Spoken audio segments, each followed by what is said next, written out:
So do you. Yes. Okay. Welcome to Soul Infused Monday. And today I have a special guest, super excited, my friend and colleague, Sacha Sterling. And I know it always takes a few moments for people to jump in. And you might also watch the replay right now. So if you watch the replay or if you're live, leave us a comment below, say hello, say if you can see and hear us. And while we wait for a few comments, Sacha, why don't you say hello? Hello. Thank you so much for having me on your show. I'm so excited to spend this time with you and your community. Hello. Yeah, me too. Super excited. And Sacha, as most people might not know you, or some might know you, do you mind sharing a little bit about who you are and what you're passionate about and what you do? Absolutely. So me in the nutshell, my name's Sacha Sterling, and I'm a master empowerment business coach, and I show stay-at-home moms how to make money online in a fulfilling and aligned way without sacrificing quality time with your kids. And I've been doing this for over 8 years now. I've been an entrepreneur for over 10 years, lots of different industries, but coaching is really my heart work. Yeah, I love it. I love it. And we're going to talk about self-worth, but a little bit from a different angle today, actually from an entrepreneurial angle. But I'm so excited that you're here for several reasons. First of all, I love you. I think you're amazing. And one of the things that I really also like doing on my community knows me for is transparency and being real and not showing just, hey, my God, I'm so successful. Everything is, I figured it all out and everything is fine. You had your own hardships along the way as a woman, as a mother, as an entrepreneur. So that's one of the things that I really like to convey also, that there are ways to really be successful and live in alignment and with self-worth and all of that. And at the same time, it doesn't happen overnight. There are things that, we get to work on, the inner work. And I invite you to talk about anything you want. I know you have a different approach to self-worth from the standpoint of entrepreneurial or entrepreneurship. So you can dive in right away. Why don't you share a little bit about your point of view and what self-worth means to you? Oh, wow. Okay. Well, thank you so much, Sonia. And definitely, to touch on the piece around transparency and vulnerability, I'm a big fan of that. And it's easy to look on the outside, especially with social media today, and think, oh my gosh, how do they have it so easy? And so I think more and more transparent conversations are important. And my journey has not been seamless. Actually, I have a book coming out in 2019 called Becoming Friends with Failure, because it's really about when we embrace our shadow, when we embrace our shame around the meaning making we attach to not having or creating what we want, freedom opens up. Emotional freedom is the most important thing that I value. Recently, I had a real tragic, my father took his life earlier this year, and being raised by someone in such mental distress, it really taught me early on that nothing on the outside can harm us. It's what happens inside of our mind that creates the harm. And so I've really gotten skilled up since a very young age around the mental side of freedom, what it really means to be successful. And yes, it's wonderful. We get to pursue anything we want through entrepreneurship. And I love it. I love entrepreneurship. And I've had some really funny, horrible stories along the way of creating results, but nothing that people ask me sometimes, I would never go through that. How could you do this with a smile still on your face? And, and it really is because of that healthy perspective of being around someone who was in such turmoil. And so you watching, we all have our own unique stories. So life is either happening to us, right, or for us. And so we're the leader of our life if we name ourselves that. We put on the leader cap. And so self-worth, as that relates to self-worth and entrepreneurship, it really is tuning into our fundamental belief systems around, am I worthy? Am I worthy of having that which I desire? For me, I was running a pattern for a long time where I was going through the motions, and I was over declaring and underperforming, even though I was performing awesome, but I wasn't allowing myself to feel successful. And I've done personal development for 14 years. I'm sure you have. It's I'm a personal development junkie, and there's always another layer. And so getting to that, do I feel fundamentally that I'm worthy of that which I desire? And so, for the entrepreneurs watching here right now, like making sure that you're not just running through the motions of the strategy, but actually tending to those inner belief systems so that you get to win. Because confidence comes by setting declarations and reaching them. And then we develop that habit of winning. Yeah, and thank you, Sacha. And I really appreciate also your transparency. I know that happened to you this year and that was really challenging. And I also want to, if you're watching this and you're not an entrepreneur, it's valuable for you as well, because you are an entrepreneur either way, because you are the leader and creator of your life. So if you don't have a business, or if you don't have the desire to have a business, this is as valuable for any other area of your life. But if you are an entrepreneur, or if you have the desire to create a business, then this is super valuable, what Sacha I have to share with you. And I'm doing inner work for over 20 years. I'm an inner work junkie. There's always a layer.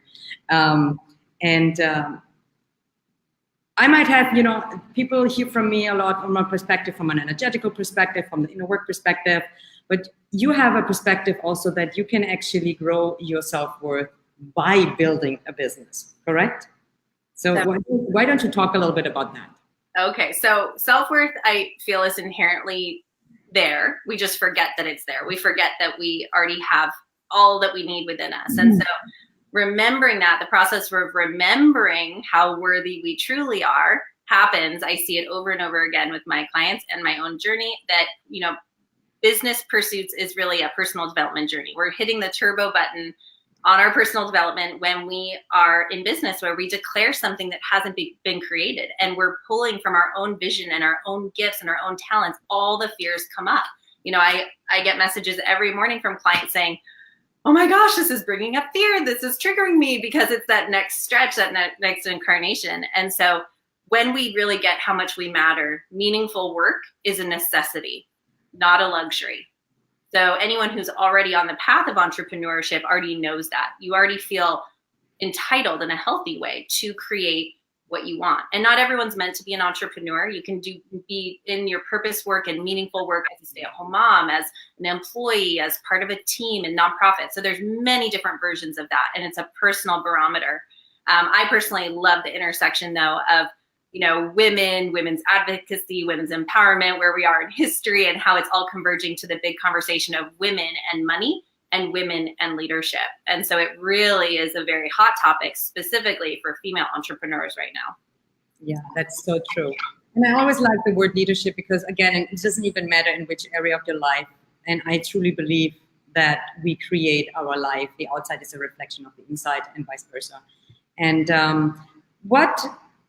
And I want to say, if you're watching this live or on the replay and you have a question for Sacha, specifically for Sacha, because you can ask me questions all the time, but you can ask me a question as well, obviously.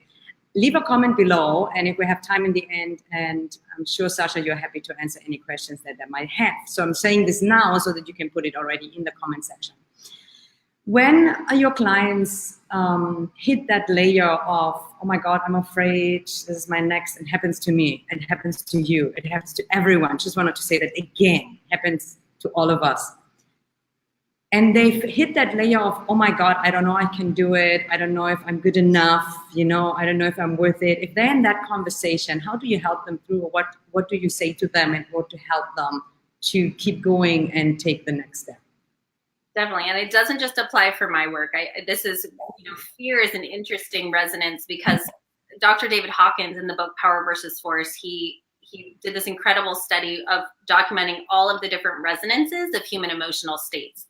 And of all of them, from shame to anger to grief to joy to courage to enlightenment, they all fall at a certain spectrum. Out of all of them, fear is the only one that it's not just nice to have support, it's actually fundamental to have support as you move through the fear. Fear is the only place of being, of feeling, that it's not just nice to have support like all the other places, but mandatory. The human being cannot walk through that fear door, without having some sort of mentorship. So this is the basis of where the coaching industry actually lies. Why it's the second fastest growing industry, just behind technology, because of this. Because there's this ancient practice of apprenticeship and mentorship. If I can do it, you can do it. I've done it. Let me show you how to do it.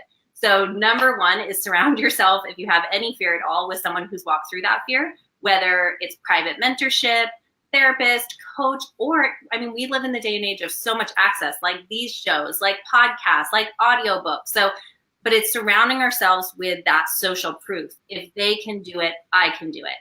So our courage goes up and our fear goes down, or it stays the same, but our courage goes up and we're allowing ourselves to have the desire. When we don't have that modeling, what happens is the fear goes up and we shut down the desire, and we then move back down the rung, down to shame and repressing our own natural instincts. So it's really important to surround ourselves with people who are giving us that, cheerleading, like, okay, I've done it, you can do it. So who you're surrounding yourself with is imperative anytime fear comes up. That's so true. And I'm happy to, sometimes it's important to hear different things from different people in a different way, because, I keep saying that so many times, is who you surround yourself with is not only crucial, it's just, it's necessary for you to get somewhere, because our unconscious mind is always stronger and pulls us back. And I often say, like, I'm not attached to you working with me necessarily, but I'm attached to you working someone. Because, I wouldn't be where I am today without the help. You wouldn't be, and no one would. And it's so, everything is energy in my life. Everything you hear, you listen, you surround yourself with.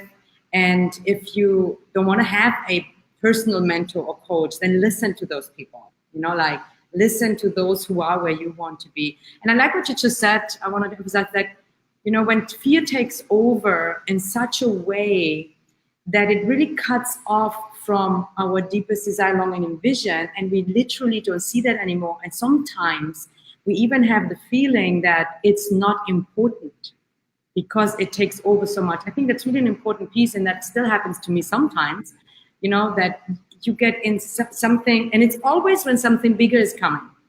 Yes. So many people say before the breakthrough, there's the breakdown, right? And every time we embark on something bigger, something happens. And sometimes we don't put the dots together, but something happens, and that suddenly doesn't seem so important anymore because something else is taking over. But it's partly because of the fear of actually stepping into that bigger expansion that is uncomfortable. So I just want to say that I love what you just said about that, Sacha. Absolutely. And it really comes down to, our conscious mind is only a small percentage. Our subconscious, and Dr. Joe Dispenza, I'm super into him right now, says our subconscious lives in the body, right? So it's our nervous system, it's our DNA. And so we will always act in accordance with who we believe we really are. So so this really goes in hand with the self-worth conversation. If we're not actively updating our belief systems and our identity, our personal identity in accordance with our values, we absolutely will self-sabotage. We will, start doing bad behavior, or we'll let it get just so good. And then, a series of events brings us back down. And that's why having rituals that support our growth are imperative. So, simple ways to really strengthen ourselves up, something that's really working for me. And I'm sure you have your own practice, but share. We want to hear it. Is self-generating in the morning. Morning practices and evening practices. So what I'm doing now is I wake up, I do a meditation before getting out of bed for 30 minutes. I get up, I make my green juice, I do 45-minute workout, I listen to my audio tapes, I journal, I have a cup of coffee, I get fully ready. So I am not even getting on technology. I'm not looking at my calendar. I'm not replying to anything until I've given myself at least 2.5 hours of getting my own generating power up and running. So I have a really strong force field around me. I don't know if we have any intuitives and empaths on here, but I used to have very porous boundaries. Yes. I was so. And so this is really important because I used to not even have a personal identity. The fact that I even know who I am now is like a huge win for my lifetime. So, there's really like every single, wherever you are on the journey, it's like you have everything you need to win. And so it really does come down to like good habits. If we don't have the modeling early on, it is a bit of that, like, oh, why do I have to work so hard to change the legacy for my life or my family? But it's such a potent opportunity. I know not everyone has that in their life path. I definitely have in mine. And so I need to take extra effort to reinforce what it is I'm creating so I don't go back down into that, like heavy subconscious baseline place that I was modeled. So it really takes diligence. And so again, with evening routine, I turn off technology at 8. I get ready for bed. I do an evening meditation, lights off at 9. so it's like, and I allow myself weekends for a little free for all, but weekdays, Sunday through Thursday, it's very diligent. Yeah, I love that. And I speak about this a lot. And you're very similar to me. Like the morning time, there's a lot of time that I take for myself before I do anything else, especially also work-wise or technology-wise. And so thank you for sharing that. And even like so many people, the first thing they do is they're on their phones checking their emails or social media or something. And how you start the morning kind of sets the tone for the rest of the day. So I think that was super important for people to hear that from you as well. And Can I just add one thing on that, Sonia?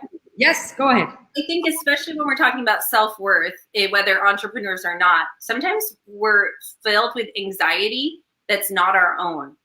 And it can feel very real, like, whoa, why am I so off? Or why are things? And it's because we're allowing other people to come in to our mind and our heart and our body before we've actually shored up our own selves. And so that's the importance there. I think a lot of problems can be eliminated when we actually ground into our own, who am I? What do I want? What's my priority today? Ground back into that vision, get really strong in our sense of self.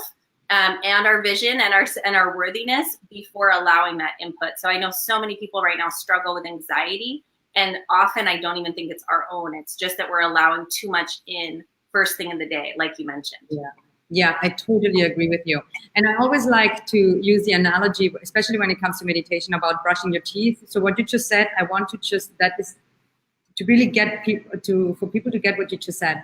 When you wake up in the morning, you are all, you spend the night, we had dreams, unconscious stuff, energy, we are kind of like really burp. The same way that when you wake up in the morning, your teeth are not fresh and bubbly and it's like you brush them and then afterwards you feel already so much better. It's the same thing with yourself, with your body, with your emotions, with your mental, with your energy. So to take time first to do whatever it takes for you, meditation, breathing, yoga, whatever it takes, so that you have that filled before you let too much other stuff in. Super important. Happy you shared that. Absolutely. And you also said something that I can totally resonate with you. And also a lot of my clients come to me and they have done a lot of work already. And I often hear, oh, why is it so hard? I've done so much already.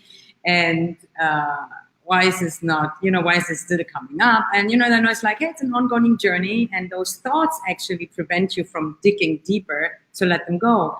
But also I grew up that way, like everything is hard. So I also experienced it. It's not even about comparison, because comparison creates suffering. And for me, I feel like it takes an extra effort sometimes, because I have that deep conditioning of it's hard.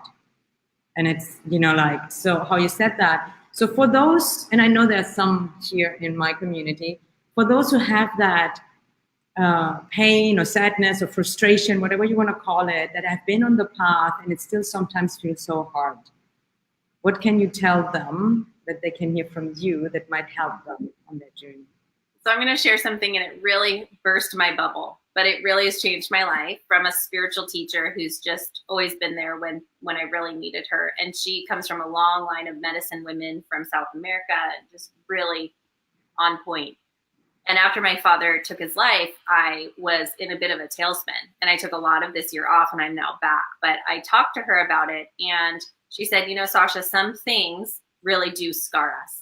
And some patterns that we come in with, we never get over. We don't graduate beyond them. So she gave the analogy of walking up a ramp, like big ramps that go around and around and around and around up to 30 floors. Imagine that never ending ramp. It's just inclined. She said, so often when we have a lesson that's with us for life, we're moving forward. So we can't forget, we are moving forward. We're going up. Or we're going down, but let's imagine we're going up, right? Because we're committed to our growth. So we're going to look over the ramp and see the same thing, but from a different vantage point.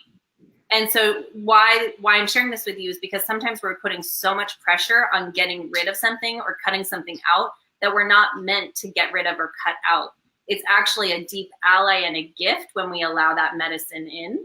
And this is why I'm so big on shadow work, integrating the light and the shadow, which my first, exposure to that was when I was 19, and really dived deep into Debbie Ford's work, the late Debbie Ford, around, embracing the shadow and the light side of the dark chaser. So At first I was very angry with that coaching, but it really has allowed me to kind of settle in, like, oh, my worthiness isn't contingent on graduating beyond this life lesson. This may be with me for life. Maybe it won't. Maybe it will come and go.